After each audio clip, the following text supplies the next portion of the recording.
We know that saving for retirement consistently ranks among Americans' top financial worries, and the Secure 2.0 Act's provisions provide much needed opportunities for workers to increase their retirement savings while giving retirees more flexibility to preserve their assets and create income for later in life.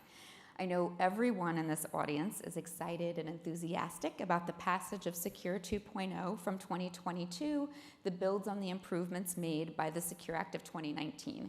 But with more than 90 provisions affecting qualified retirement plans, what do you think are the key provisions of Secure 2.0 that you see driving better outcomes for Americans? Yeah, so I'll highlight a couple. Thankfully, not all 90 are just for the Department of Labor.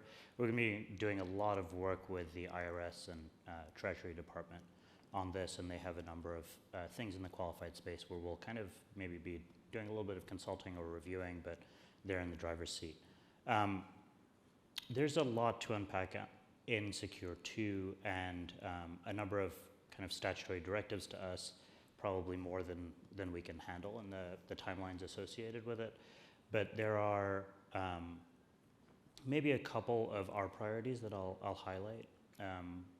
One is we have been asked to, by the end of this year, review an interpretive bulletin that we have, 95.1, which really looks at the kinds of obligations a plan sponsor has when they're selecting an annuity provider.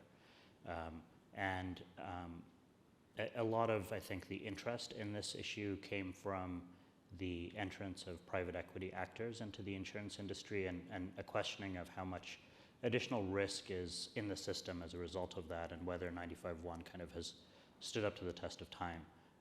That's one priority that I think, given the numerous conversations that probably everyone in this room has had around lifetime income, that's an important one, I think, to look out for. The other, and there's not a specific provision I'm talking about here, but more kind of an umbrella approach, because there are a number of provisions that touch on this, is e-disclosure and thinking about effective communication to participants. So we have, there are probably, I would say, like 7 provisions that I would put in the bucket of thinking about how you disclose information to participants. And it's not really about the question of paper or electronic disclosure, but really thinking about what it means to disclose information to participants in a DC system. Of course, they're responsible for doing things with that information. And so how can we make sure that they have the tools that they need, that they're getting the information that they need, and that it's presented in a way that is actually helpful to them? You know, I think a concern that we've had for a few years is that it's, there's a lot of effort on creating disclosures. There's not as much effort, certainly from the government standpoint, and I think plan sponsors have taken some steps in the space, but there is overall less effort and less focus on making sure that those disclosures are not just satisfying what your lawyers and the compliance departments are telling you, but also being presented in a way that participants are getting the kind of that fundamental goal, right?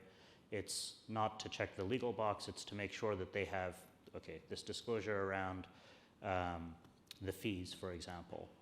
What are they doing with that? Are they looking at it, or do they get it? Do they delete the email, put the pamphlet in the trash?